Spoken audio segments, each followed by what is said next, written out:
Drew from Truckee Rents with Mountain Hardware, and today we are going to be going over the standard starting procedure and operation of a chainsaw. Okay, so the first thing we need to operate a chainsaw is the proper fuel and oil.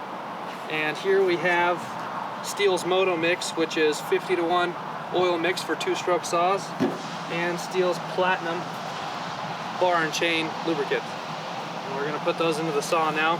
Each one goes in a specific chamber. Here we've got the gas tank with the lubricant that specifies for 50-to-1 mix, and then over here we've got the chain symbol for the lubricant. So we'll put the fluids in now. I'm going to start by adding fuel oil mix to the fuel tank.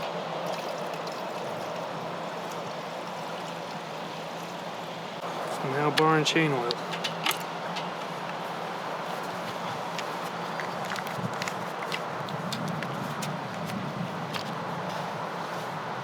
It takes, every saw is different, but it takes about 2 tanks of fuel to every tank of bar and chain oil. Alright, so now that we have bar and chain oil in the lubrication chamber and fuel in the fuel tank, we're going to go through the chain operation and make sure that it spins freely and safely. Always pull the chain forward to check to see if it moves. Never run backwards because you can cut yourself on the teeth. Top always face forward. Now I can see that it's got proper chain tension and moves freely. I can check the brake. And the brake has the chain locked in position. So now we're going to go into the starting procedure. So on STIHL saws, they have 4 positions on the start selector switch. We've got off, run, high idle, and choke. And what we're going to do is we're going to first put it into the choke position. On this particular model of STIHL, there is no primer bulb. On some STIHLs there will be a primer bulb, and you will need to purge the carburetor. So the first thing we have to do in starting this procedure is grab the trigger and move the switch down into the choke position. Once it's in the choke position, you can let go of the trigger, and we're going to pull on the chainsaw until it pops. And you should hear it after 3 or 4 pulls.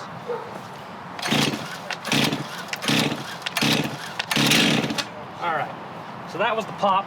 Once it pops, you want to take it off a choke. If you don't take it off of choke after it pops, you will flood the machine. If you don't get a pop after 4 or 5 pulls, just take it off the choke anyways. It means it didn't need it and is ready to start.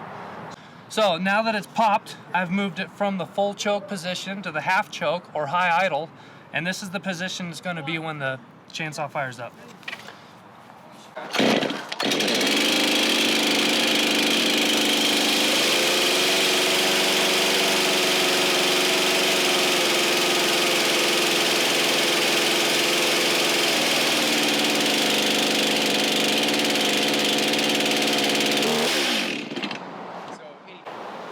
So, when it started, it was running at what we like to call high idle. And while it's running in high idle, the machine is warming up.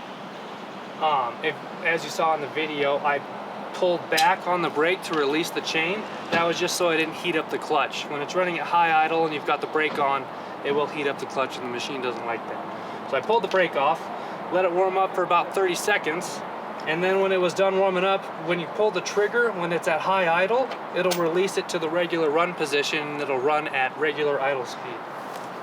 So after you've been running your saw and you turn it off, for whatever reason, whether you're taking a break or you're done for the day, should you need to restart the machine after you've shut it off, you don't need to use the choke anymore, or even half choke. You can just put the machine in the on position and give her a rip.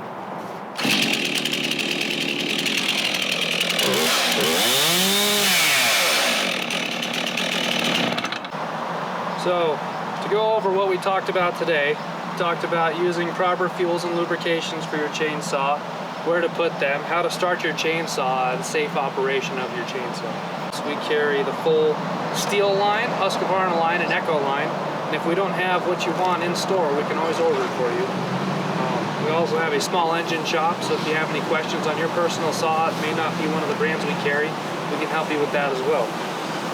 Appreciate you guys spending time watching our videos. and thank you very much.